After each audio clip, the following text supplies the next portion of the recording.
I was hoping to ask you about fiscal policy. I know you spoke before about the idea of government intervention and incentives. I was wondering if you could speak to the idea of austerity, which I know you referenced briefly before. Here in the UK, we've had austerity since 2010. We've seen... Oh, thank you. Sorry. Here in the UK, we've seen significant austerity since 2010. We've seen stagnating growth, increasing child poverty, increasing adult poverty.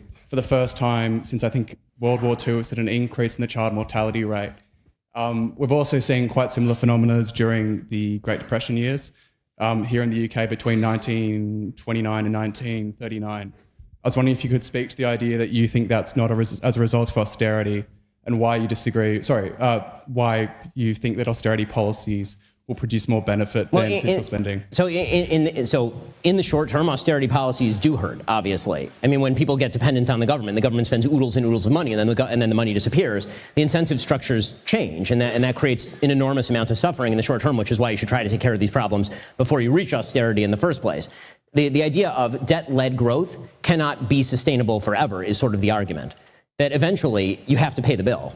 And when the bill does have to get paid, you only have a few choices. One is to radically increase taxes, which leads to business stagnation, much of the stagnation that you're talking about. Now you have just a series of really, really bad options.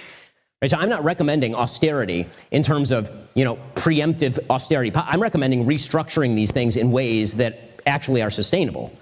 Now, I'm also not a big believer that the government is doing the right thing in injecting itself into every area of the economy and creating replacement level economies rooted in government, because again, that can only be based on somebody else's money. So my general objection to national economic policy is that you're substituting giant swaths of the market and putting it in the hands of bureaucrats who tend to know much less about what you want on an individual level from your healthcare or from anything else than you do, and who have an incentive structure that is loaded toward inertia and not toward change and competitiveness and innovation. So again, I'm not going to deny that austerity results in suffering. Of course austerity results in suffering. The question is how you avoid the austerity in the first place. And the answer to that is you don't get in bed with the government if you don't expect to get screwed.